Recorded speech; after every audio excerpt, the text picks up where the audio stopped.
But I think what's more interesting is the business model about how instead of going to growers and having growers pay some fee for these insights, you leverage on-farm data to sell data to these big financial services firms. That's super interesting. One, two, three.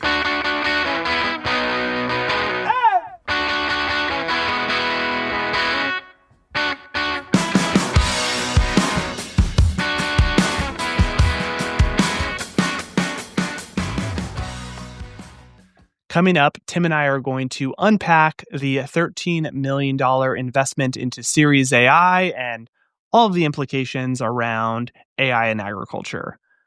The Modern Acre is presented by Corteva R&D, the research and development engine of Corteva Agriscience. Corteva is a global, pure-play agriculture company that combines industry-leading innovation and high-touch customer engagement to deliver solutions for the world's most pressing agriculture challenges. Be sure to check out Corteva R&D. Check the link in our show notes. We appreciate their support. All right, Tim, we decided, I don't know if we talked about this last week, we decided for Q4, I guess kind of the second half of Q4, we were just going to do solo episodes. And I think this is a nice change of pace for us because we are always doing interviews. It's been really the strategy of the podcast is let's get guests on that are smarter than us and learn about what they're building in agriculture, farmers, investors, ad tech founders. And, we've been doing this 8 years. And I think it was time for us to hit reset and just chat with each other. And I think we've done a few of these. We've called them Acre Insights over the years, but just talking about either something that's interesting to us, news that's happening in agriculture, an idea, stuff we're learning on the farm, stuff we're learning in our businesses. And I'm excited for this little run of Tim and Tyler solo episodes. Yeah, it's nice to let our hair down, have a little bit of breather, find ourselves a little bit, kind of catch up as we enter the end of the year season here. Yeah, it's also nice from a coordination perspective during the holiday season. It's sometimes tough to nail down interviews, so a added benefit of this. Tim, how are you doing? How's the farm? How are vibes at the farm this year? Coming off a really challenging year, we should do a deep dive episode later on, just kind of recapping what went on this year. But I think, like a lot of farms, just a challenging year with market dynamics happening. So we're officially finished with harvest, wrapped that up the week before Thanksgiving. So we're turning our attention to 2026, planting our winter crops, our wheat and our garlic, getting those in the ground. So kind of in transition of wrapping up one year straight into the next. But overall vibes are good. I think we weathered the storm. Like a lot of growers are in a similar position, but I think it helps being diversified, having a lot of different crops that we grow to kind of de-risk and not have all of our eggs in one basket. So just continually being aggressive on trying to find new market opportunities. Just cannot be complacent in this kind of farm economy where you constantly have to be looking for new market opportunities, new sales opportunities. Yeah, I think that's been a huge thing you've focused on the past few years is just different crops, different customers. I think that's been really, really positive, but a hard year nonetheless. Just don't die. That's like what it's all about right now. Just don't die. Yeah, like a war of attrition. It got a few more gray hairs this year, Ty. You definitely did. Yeah, well, we plan to do some deep dives on the farming side of just challenges that we face this year that are opportunities for startups, for companies to address some of these actual real farm challenges. So we're excited to dig into that in future episodes as well. Tim, let's jump into this. So Ceres AI, formerly Ceres Imaging, raised a $13 million round in this big splashy investment focused on AI, right? Their name now is Ceres AI, and they do AI for agriculture, really lean into this. So we just want to unpack this round, talk about AI in agriculture, like how companies should be thinking about it, how we're thinking about it. Just for context, we've actually had Ashwin, the founder of Ceres Imaging, on the podcast before. We'll link that in the show notes. But it was really launched as a fixed-wing aerial imagery and analytics company serving growers. So they built a proprietary platform to give insights to growers based on this aerial imagery. They raised a Series A and Series B in 2017 and 2018. And then in 2022, they appointed a new CEO, Ramsey, to expand into the financial services use cases, which I think we should really unpack, Tim. And then in 2024, rebrands to Series AI. They did a Series D, and then they had this big $13 million round. And probably most notable, Tim, around this round was that they appointed a AI board member. So appointed, this splashy AI company in ag added a board member that's an AI agent. So it's not a real person; it's an AI agent. So Tim, let's just start there.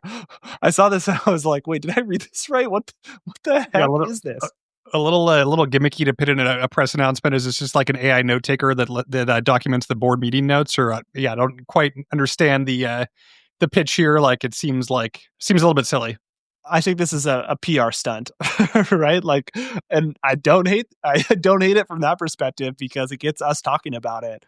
But an AI board member, I get it in the sense of like AI can provide a lot of value, and I use AI at ChatGPT as like a thought partner all the time, right? Where I'm like, hey, here's my situation.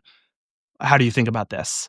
And for that, I think it's actually incredibly valuable. And I think that's kind of where they're going with this. It's, oh, this AI agent that can provide, feedback. But I'm like, why not just why not just use ChatGPT? Like, why don't you just record meeting minutes and give it ideas? You don't Totally. need to make it a board member. It's just kind of, yeah, it seems like a stunt that is completely unnecessary. Like, is this AI agent getting equity? Yeah, like do your customers want this? Do your investors want this? Yeah, it just seems like a quite the stunt. And yeah, maybe to their credit, it worked because we're talking about it now, and I'm sure it got other people saw this and was like, "What is going on?" But yeah, I think I wouldn't pull this move because I think it kind of indicates that it's like it's leaning into the AI craze, and I think that's like the concern I would have is like just slap some AI on it and just like go all in, and it just seems like you're just trying to like take advantage of the AI craze. Yeah, I mean, like, seems like it's a pivot that a lot of ag tech companies are making. I think you said they raised a Series C, Series D. I'm looking at their Series C from this is back in 2021, a $23 million Series C. So, like, their latest fund round, like, they're not calling it a lettered series, but it like appears to be a down round. So it's interesting to see kind of like they've raised a lot of capital. How do we kind of reposition the company, focus on a new area? So yeah, I think a lot of ag tech companies are in this predicament where they've raised a lot of money. They're kind of at the end of the road looking for different opportunities on where to reposition the company. I think it's probably a recap. I think that's what a lot of these companies are going to experience right now that need to raise more money is doing a recapitalization of the business at probably a down valuation, like you mentioned, Tim. I want to get into their business model. I think is actually really fascinating and something that I've spent a lot of time thinking about is they originally went direct to growers, right? It's like, hey, growers, we have all these insights. And then along the way, they pivoted to this kind of enterprise model. What they do is underwriting claims, portfolio monitoring, and sustainability reporting for financial services.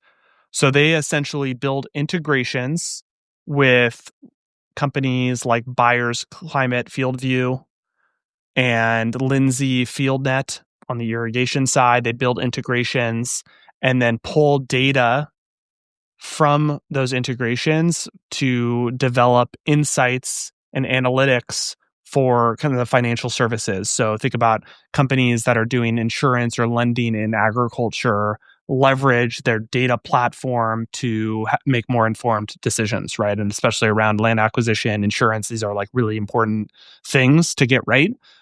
So they make money from enterprise subscriptions and service contracts for this risk scoring, underwriting, claims automation, portfolio monitoring, and sustainability ESG reporting via these integrations.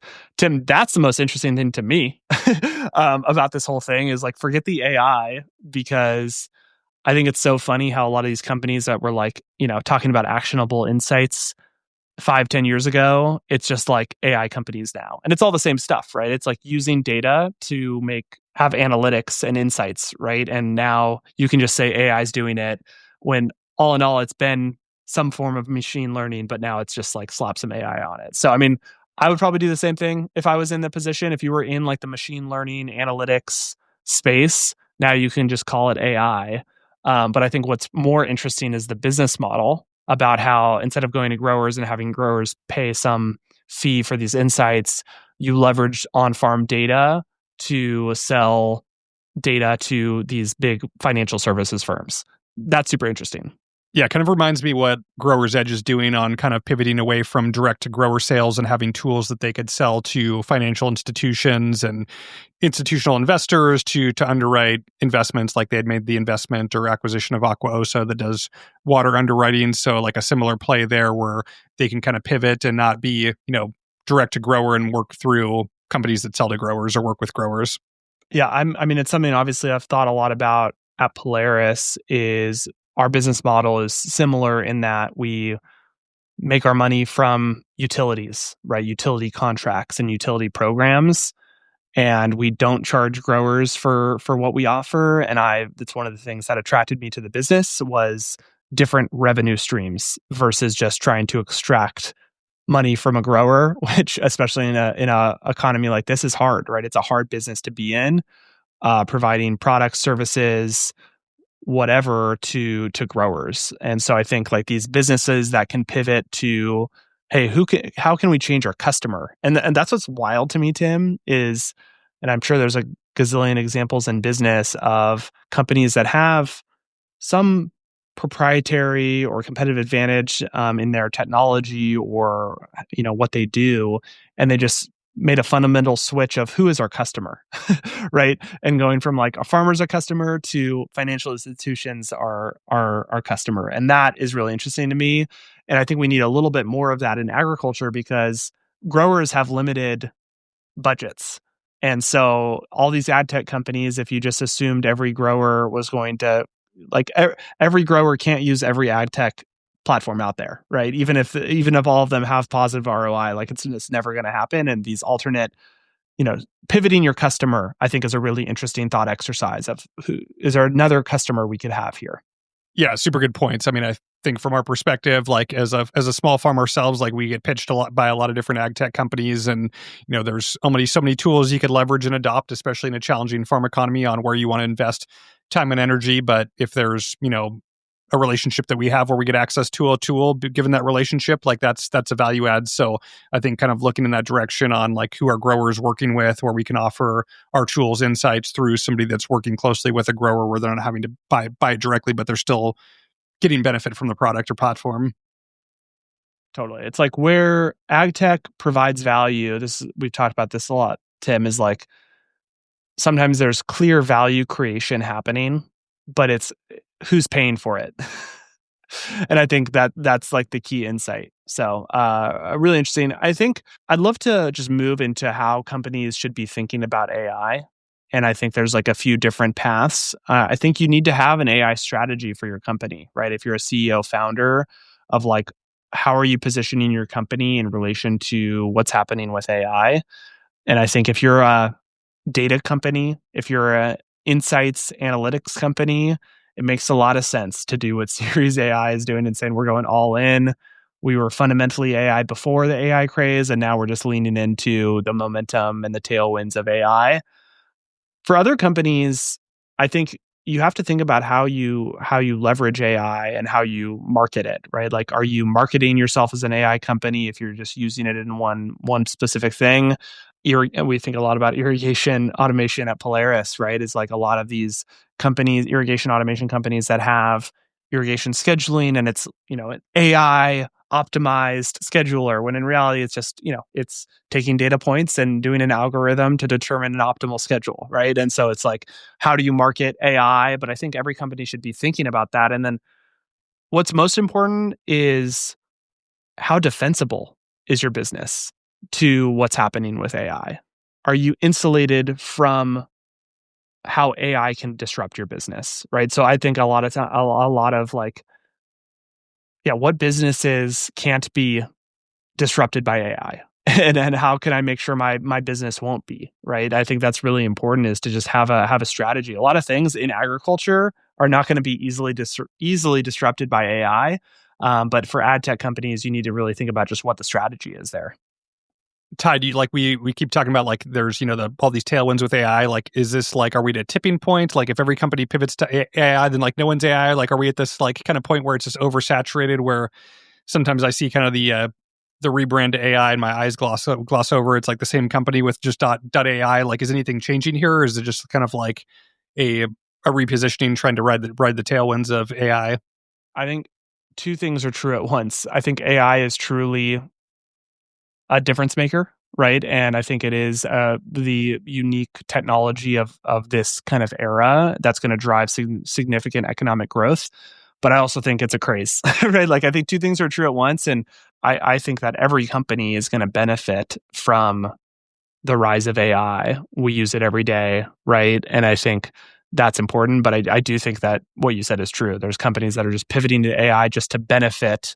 And that's my concern with the Series AI announcement, right? Is they're just trying to ride the winds of the AI thing to maybe raise the next round, right? And I don't think I think you need to think more first principles about it.